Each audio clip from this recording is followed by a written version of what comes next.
What's going on, guys? Before I start the video, I wanted to come to you and ask you if you would hit that like button and subscribe to my channel if you like my content, because I just started my channel back in the spring and I'm at 99 subscribers as of right now. And I'd like to get beyond the 100 mark in the next few days if I can. But if you would, please hit that like button and subscribe to my channel. Thanks. What is going on, guys? Hey, I wanted to come back to you this evening and talk to you about something that I really found interesting. And it's something I've been working on for a long time. I've been looking at myself and, because I really didn't feel that things were always the way that we're taught. And I believe that's really true as far as the patriarchy, or what they call the patriarchy. The men are in charge. And it's interesting, the information that I found. I don't believe that men are the ones in charge of the world as a whole. And we say, well, they're in charge. Men dominate. They're the patriarchy, and all the world's problems come from men and everything else. And I don't think so. I'm not trying to be divisive in saying this, but I think that's the actual narrative is a one of division, one that, men are in charge, they say, and white men in particular are in charge. And that's the way it is. So if you're a woman, or if you're black, or if you're a black woman, or if you're any other woman of color, you somehow rank at the bottom. And that's not true. And one way that we can kind of test this out to a degree is, number one, I think in a lot of ways, women are, right now, I'll show you this article I found. Right here, I have it up on the screen. It's why single women are way more likely to own a home than single men. And as they point out here, and I've seen this figure, similar figures in other articles, but you got to dig around a little bit to find it. But single women between the ages of, I think they said 40 and 65, end up earning, with a college degree, end up earning more money, almost 20% more, 15 or 20% more than their male counterparts. And that's something that we're not really told. We're told that, men earn more money, women make, 84, 85 cents on the dollar compared to men.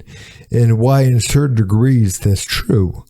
Men are normally the ones to provide for their families and take care of their families, and women are more likely to stay home, even though now the numbers are getting closer, but still men are predominantly the ones that stay home are predominantly the ones that go out and get money for for the family, where women are primarily the ones that stay home with the kids.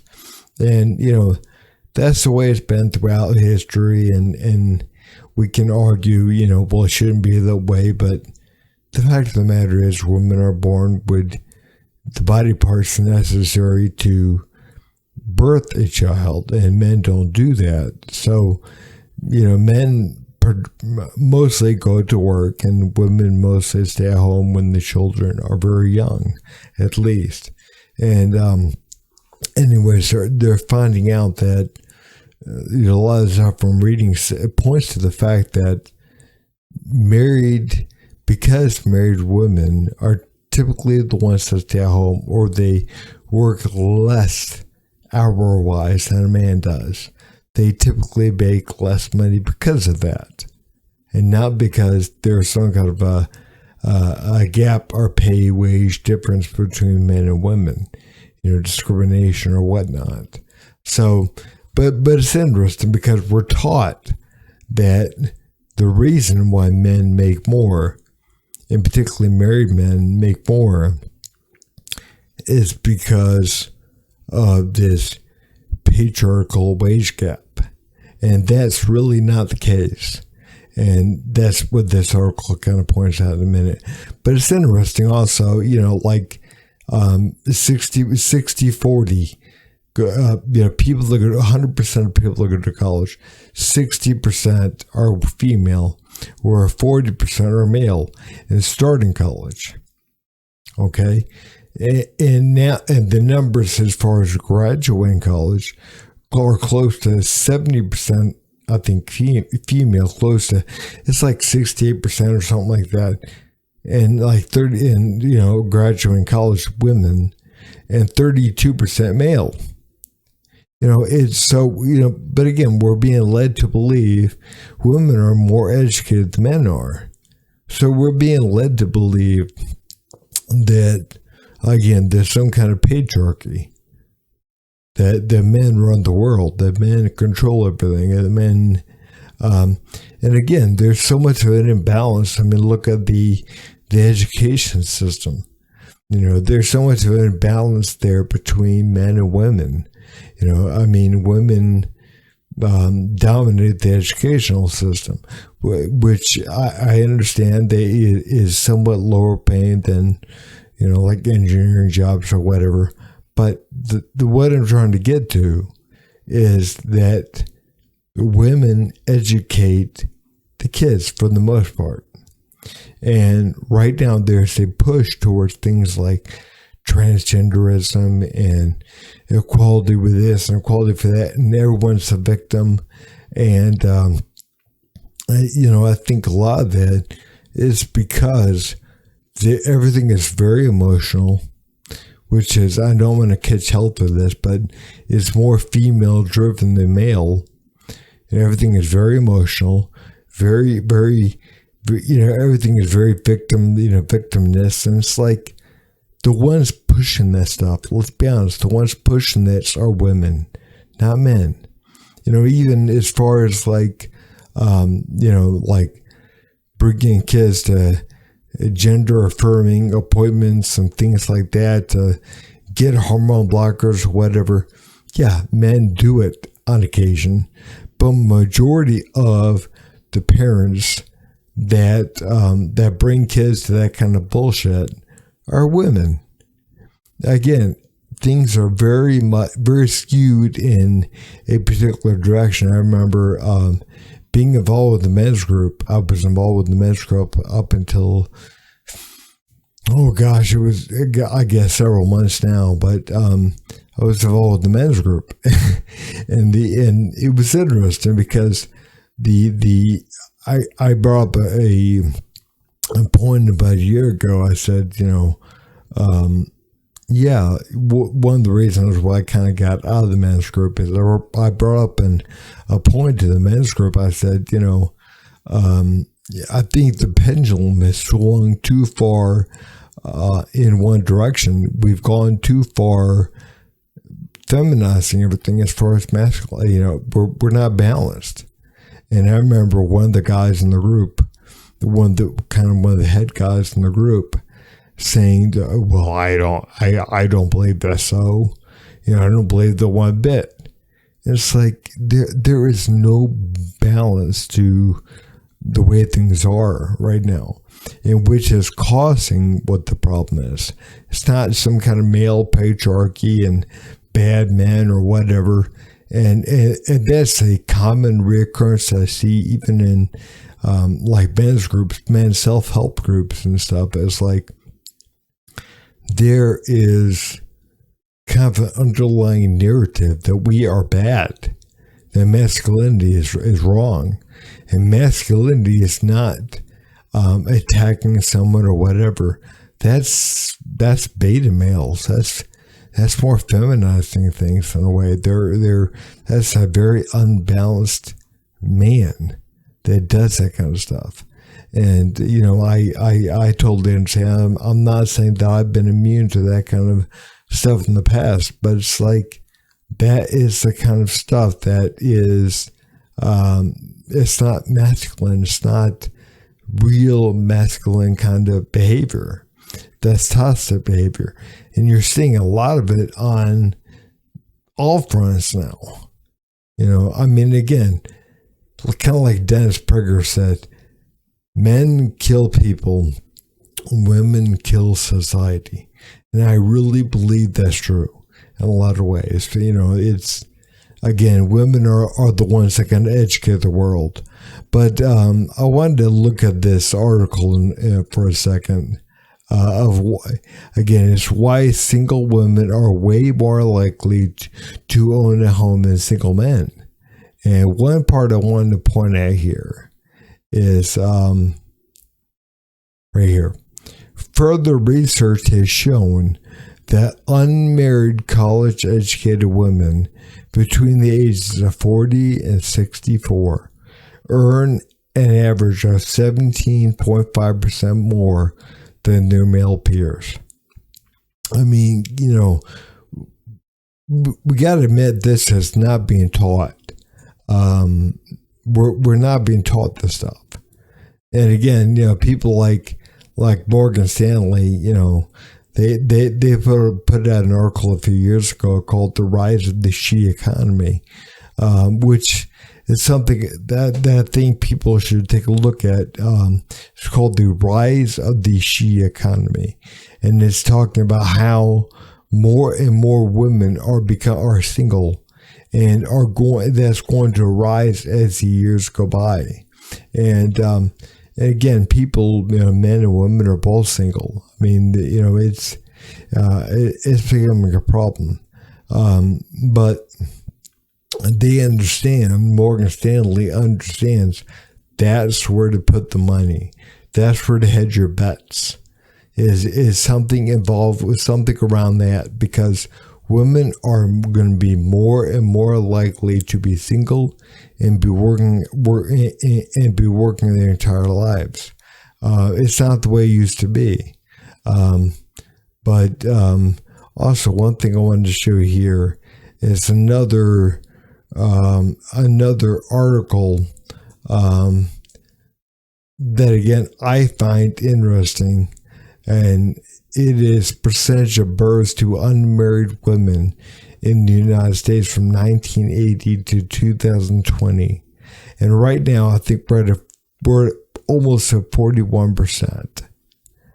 41% overall, and that's between all races right now. And we're seeing an increase among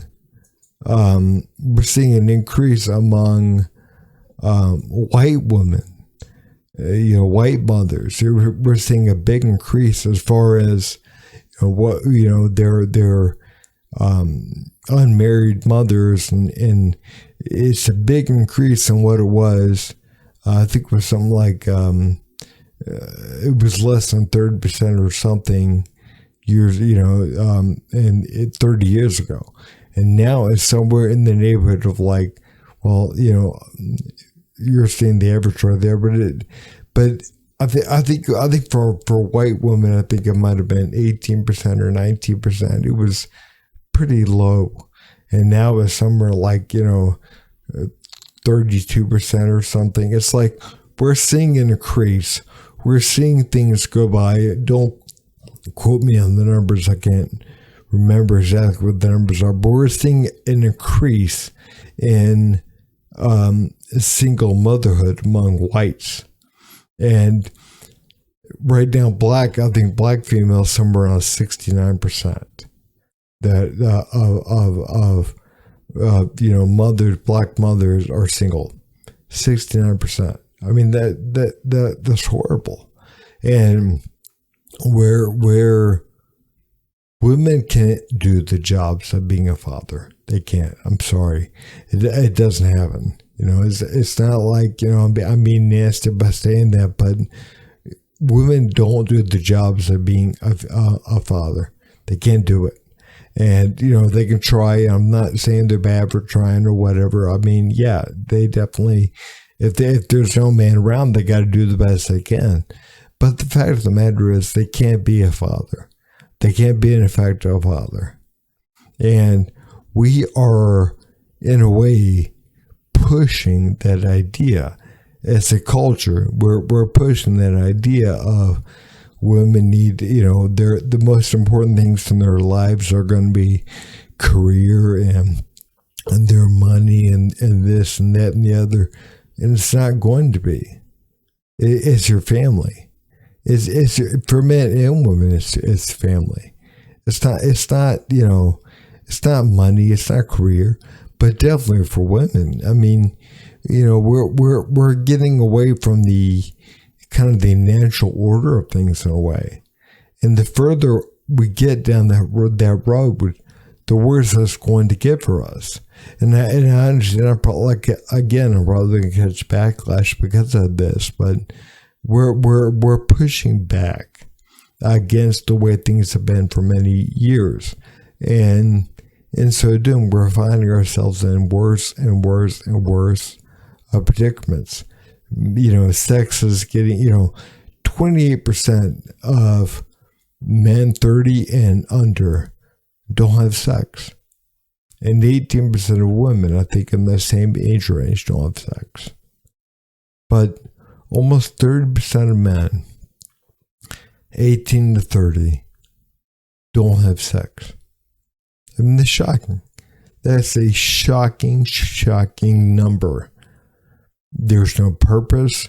There's no, we're demasculizing our men. We're emphasizing those traits in women. Where everything is emotionalized. Victimhood is running rampant. But that's not the problem. The problem is some kind of made up patriarchy of guys that are oppressing women and being mean. And it's like, no, guys, that's not going on. And again, I'm sure there's going to be people that get upset for me saying this stuff, but again, I think there's a very large community of people out there that understand this fact. But I'm actually going to make another video here in a few minutes with Rollo Tomasi on it. And I'm going to be responding to some of the things that he says and some of the things that Jesse Lee Peterson was saying when he and Rollo were talking back and forth on some of the ways that things are now. And and some of the negative effects that it's having on our culture. But anyways, guys, if you would, please like and subscribe to my channel. I got 99 subscribers right now, and I'm trying to get into the six figures. So if you would, please like and subscribe to my channel. Thank you.